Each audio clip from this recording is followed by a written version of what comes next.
The top stories: army charging forward to replicate victories to the central part of the country.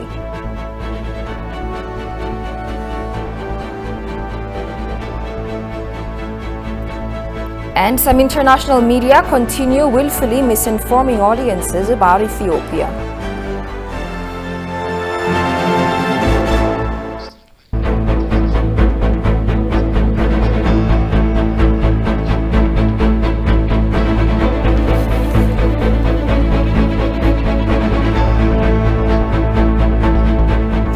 Hello, many thanks for joining us. You're watching Addis News Hour with the news. I'm Tabitha John. Do stay with us. The Commander-in-Chief of the National Army, Abiy Ahmed, announces that the army is in full capacity and readiness to replicate victories gained in eastern and western fronts to the central part of the country. More towns captured by the invading terrorists will be liberated soon, he said, urging the people to stand in harmony to pass a prosperous and sovereign nation to the coming generations. Kazahun Janni has the following account. The Commander-in-Chief of the Army and Ethiopia's Prime Minister Abiy Ahmed held a meeting with the military on a third key front. The victory achieved in the east and west will be repeated in the interior, he said. The enemy has now no moral and valor. They have been crumbled and are frustrating.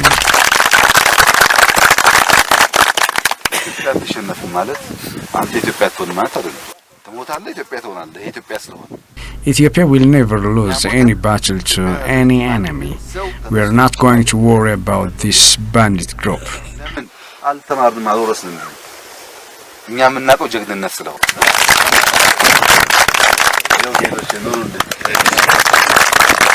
The Prime Minister announced that in recent operations, more towns captured by the invading terrorists would be liberated and called on the entire public to be organized, being hand in glove more than ever. According to the Premier, who is leading a front, invading terrorists could not bring anything out, with the public and the community working together.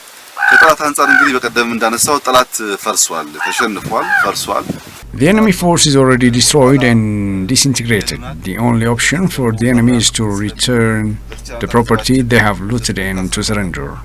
The people in the respective areas should organize themselves and make sure the enemy won't escape with the looted property. If the remaining fighters of TPLF have surrendered, the army and government will provide them with the necessary care. Let our unity be maintained. Let us not be weary in well-doing, for in due season we shall reap. Let's hand over the country to our children together with a sovereignty safeguarded and intact. He said it is Ethiopia's heroic tradition to take care of captives when they surrender, calling for immediate reestablishment of administrations in areas liberated from the TPLF. የምንገኝበት ስፍራ ዶጎሎ ይባላል ሶስተኛው ግንባራችን ነው This area is called the Gollo, which is our third critical front. As noted so far, we have controlled various areas in the east. This enormous expansion work is underway in Sakota and Woldia on Gashana front. Within the Dogol front, we will control the Sebati and Kombolcha and other cities through the operations today and tomorrow. Now the enemy's option is to surrender and deliver what was stolen. ዛሬና ነገ በሚሰሩ ኦፕሬሽኖች ካሚሴን ባቲን ኮምቦልቻን እና ሌሎች ከተማዎች እንቆጣጠራለን The Commander-in-Chief of the National Army underscored that the military is now at the highest moral and gallantry status, extending gratitude to the public for their support.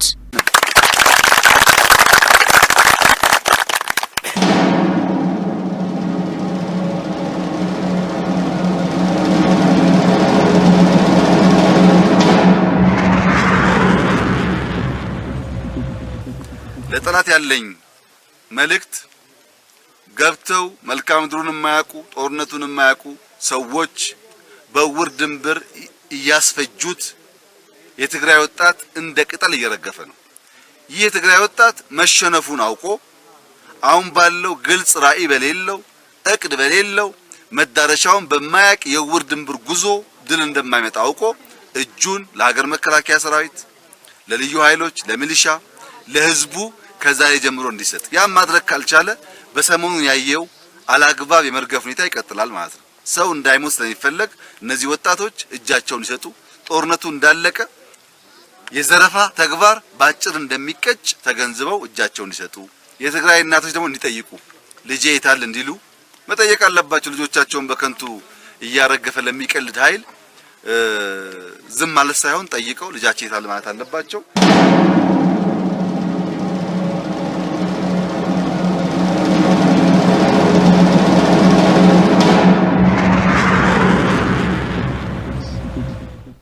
Prime Minister Abiy Ahmed has officially called on Ethiopians and friends of Ethiopia all over the world to join the Great Ethiopian Homecoming Challenge. Quote-unquote, Ethiopians and friends of Ethiopia around the world. Join the hashtag Great Ethiopia Homecoming 1 million by January 7th, 2022, Abiy tweeted today. As the Ethiopian Christmas holiday is upon us, Ethiopians in the diaspora have been challenged to come home for Christmas.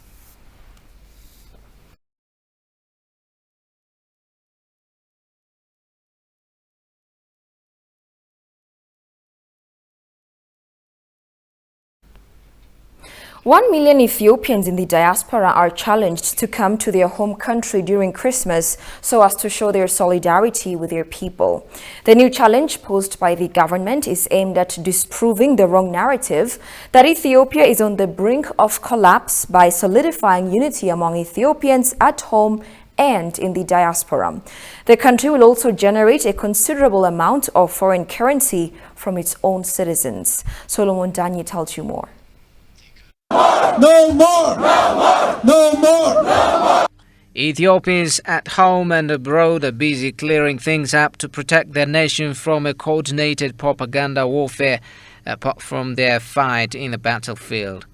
Millions of Ethiopians in the diaspora took the streets of cities in America, Canada, Australia, UK and plenty of others to say no to foreign interference.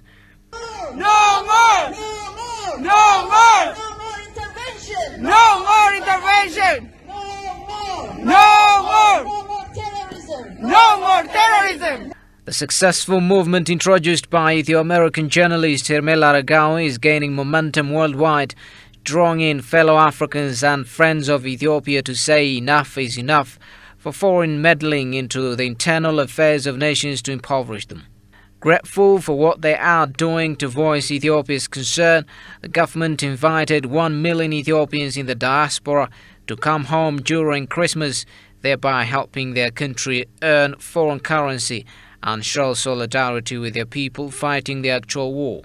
And this is to continue raising your voices in a united manner as you have done so. There is a time and a place for ideological differences and opposition, and not at this point in time when the existence of your country is being tested by forces far and near. As the Ethiopian Christmas holiday is upon us, Ethiopians in the diaspora are being challenged to come home for Christmas, 1 million diaspora by January 7th, 2022. The hashtag No More movement Ethiopians started is reverberating across the world, sending shock waves to giant international media platforms that bent on backing the TPLF. Their integrated campaign to fabricate unsubstantiated news stories is now growing into jamming and silencing Ethiopian voices in social media platforms like Twitter. On social media, particularly, we have reason to believe that Twitter is targeting and suspending pro-Ethiopia voices that are raising awareness about the TPLF's atrocities and its lies. We have shared this with their policy team that we believe Twitter has been infiltrated by TPLF sympathizers in the same manner that many democratic institutions and corporate spaces have also been infiltrated to provide a TPLF narrative. On some mainstream Western media, we have, of course, seen the anti-Ethiopian government perspective dominate. Again, we have seen this trend before in many countries where media was used to effectively demonize governments and their leaders in order to facilitate regime change, and the same is playing now. The hashtag No More movement became trending in Africa in particular, initiating the long-extinguished Pan-African movement to revive. When Ethiopia says no, Africa says no. Government Communications Service, in a statement issued today, announced some international mainstream media has willfully and deliberately chosen to misinform its audiences on a continuous basis regarding current situation in Ethiopia. It says the government of Ethiopia has received credible information that CNN intends to misinform the world once again through a supposed report claiming genocide is taking place in the Tigray region. If ever there was a nefarious weaponization and deliberate misrepresentation of the word genocide, then it would have to be the Tigray genocide, a narrative so unscrupulously constructed, it has said. Genocide was first and foremost debunked by the UN, OHCR, and EHRC joint investigation. While the sad state of war implies civilian casualties, Ethiopia has taken steps to minimize this, even at the cost of losing territory to the TPLF. Furthermore, there has not been any active combat or federal government presence in the Tigray region since June 2021. Rather, the TPLF has sent its fighters in human waves into the Afar and Amhara regions to undertake grave crimes against civilian populations. Which begs the question, where is the said genocide against the people of Tigray taking place? Here lies the deception of some international media that portrays the aggressor as a victim, it said. In a seemingly coordinated propaganda ploy, mainstream media pick up the tidbits of information and run with it without confirming the sources or the evidence whatsoever. This sort of irresponsible journalism has unfortunately become the norm when it comes to reporting current events in Ethiopia and the Horn of Africa in general. At this point, it has become clear that mainstream media has willfully and deliberately chosen misinform its audiences on a continuous basis. It is unfortunate that such media outlets have not learned from the harrowing consequences of their misleading reporting in different parts of the world. The government of Ethiopia once again called on all those engaged in such disinformation campaigns to refrain from these kinds of acts that are in one way or the other harming millions, it has urged.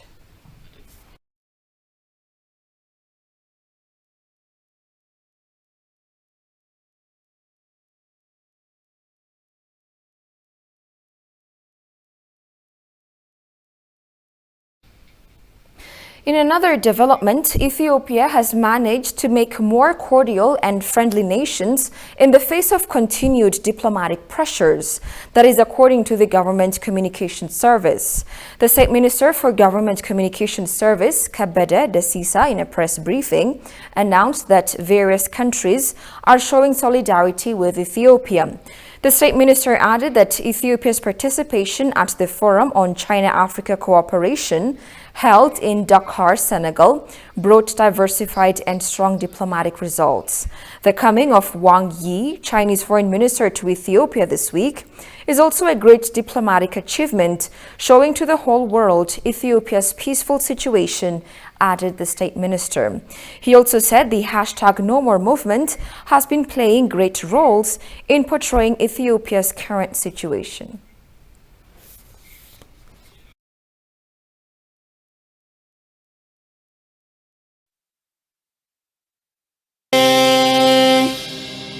Hina yibado yasinai kodak temnegele yasinai ala tewaina rusas managura wadir kagahanu biso manaita koraka kwaina katuk manambida yalla kalihim igdu mananina ninni marali habnu manambida akahabna nalino managima yina yibado yasina Madagana mai nedagana madina inindi dalihinna malayla besahinna kainna kabihinna amoko قبنا عوينا عدوانا المحبنا جرين بارو جرينو ذلين بودو ذلينو حداد بات محبنا علي الدريت محبنا عدونا موكلينو فلاي مايسور بسنو. Welcome back. A scholar says some Western media outlets seem hijacked and broadcast against the principles of the profession. In his discussion with ETV Languages, Melissau Dejani, a scholar from Hawassa University, remarked, these days some broadcasters are being biased and unfair while covering stories which are not on the ground in Ethiopia. Daniel Kasahun spoke to the scholar and filed the following report.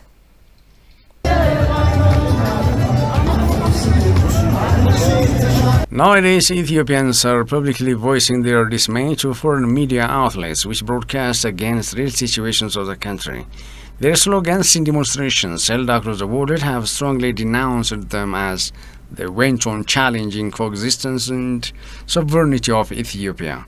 In his discussion with ETV Language, Melissau Dejani, the scholar from Hawassa University, remarked, these days some broadcasters appeared biased and unfair on covering things which are not on the ground in Ethiopia. Nowadays, we are being tested as a profession, and the media are really being put in test because they are not practicing the journalism proper. Has it passed the litmus paper? I don't think so. I mean, yeah, we can actually discuss, this situation given the Ethiopian situation now, how it is being covered, how things are entertained.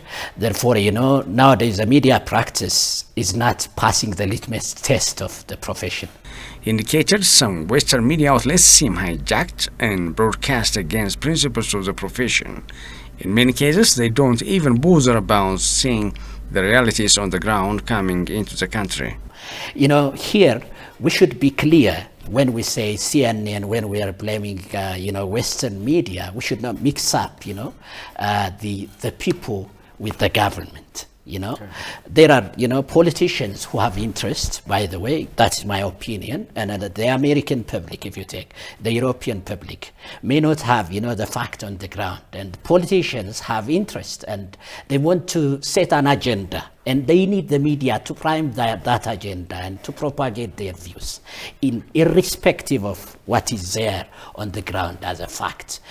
Melissau also reflected on how some Western media outlets strongly expressed the determination of the commander-in-chief of the Ethiopian army, present at the war front, trying to tarnish the image of the prime minister, who is a Nobel Peace Prize winner. By the way, yes, Abiy Ahmed, as a prime minister, won the Nobel Prize for what he did for the peace of the Horn.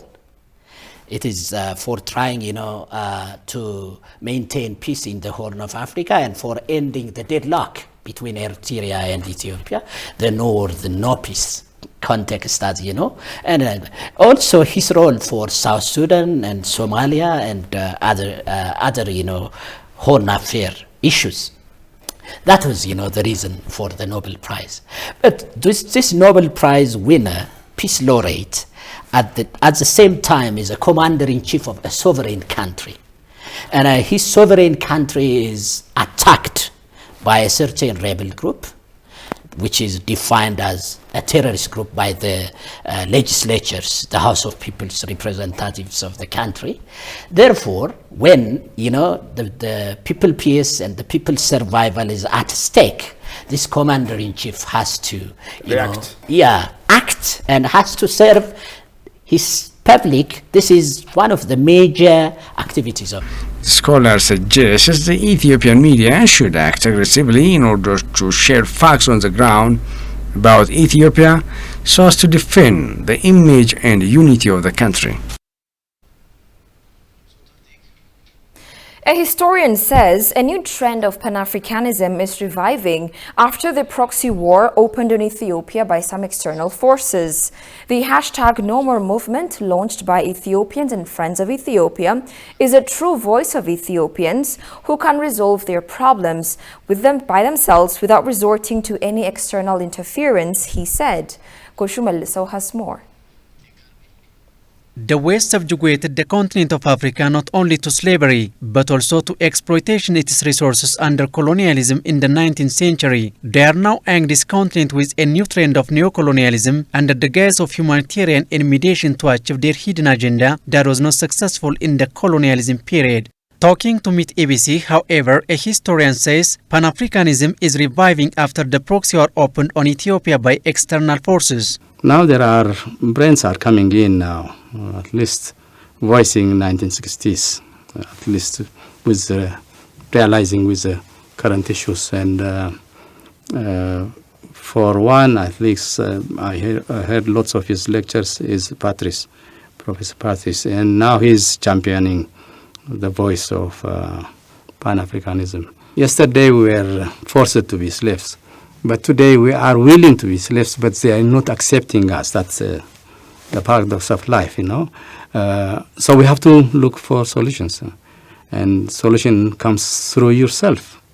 Nobody is going to give you any solution. The hashtag No More movement launched by Ethiopians and Friends of Ethiopia is a true voice of Ethiopians with a clear message conveyed to interventionists. The activities has started here, not only here in United States also, you know, Black Lives Matter is becoming a slogan. Now we are having our hashtag No More. These are the two coins that we are going to juggle for a time until we reach critical mass. It's a starting point now. Hashtag No More is becoming popular for whatever reason. It seems the time is ripe. Ethiopia had cordial relationship with the US and some Western countries, but it seems strained due to their unfair meddling in its internal affairs, Ahmed noted. With the pressure that we went through, it just became unnecessarily psychological proxy war. And now, without your wish, you start siding. As far as Ethiopia is concerned, to a certain extent, Ethiopia is neutral. Its diplomacy used to be sort of neutral, and it should be, because we cannot be free from neutrality. U.S. foreign policy, but at least for the last 30 years, it seems they became unipolar and became sort of assertive unnecessarily. That affects the balance of diplomacy of the world. Ethiopia is not only battling the terrorist TPLF, but also the proxy war posed on Africans, it was learned. Lake Wanchi has been recognized as the best tourist village of 2021. The recognition comes at the 24th General Assembly of the World Tourism Organization, which is being held in Madrid, Spain. Lake Wanchi, located at southwest of Shoa, Oromia State, has been selected as the first of 170 tourist villages. Tourism is one of the government's top priorities, and community-based sustainable tourism development activities will be carried out in the sector, it was learned. Situated around 150 kilometers west of Addis Ababa, the village is one of the most magnificent tourism destinations in Ethiopia. Its magnificence emanates from the...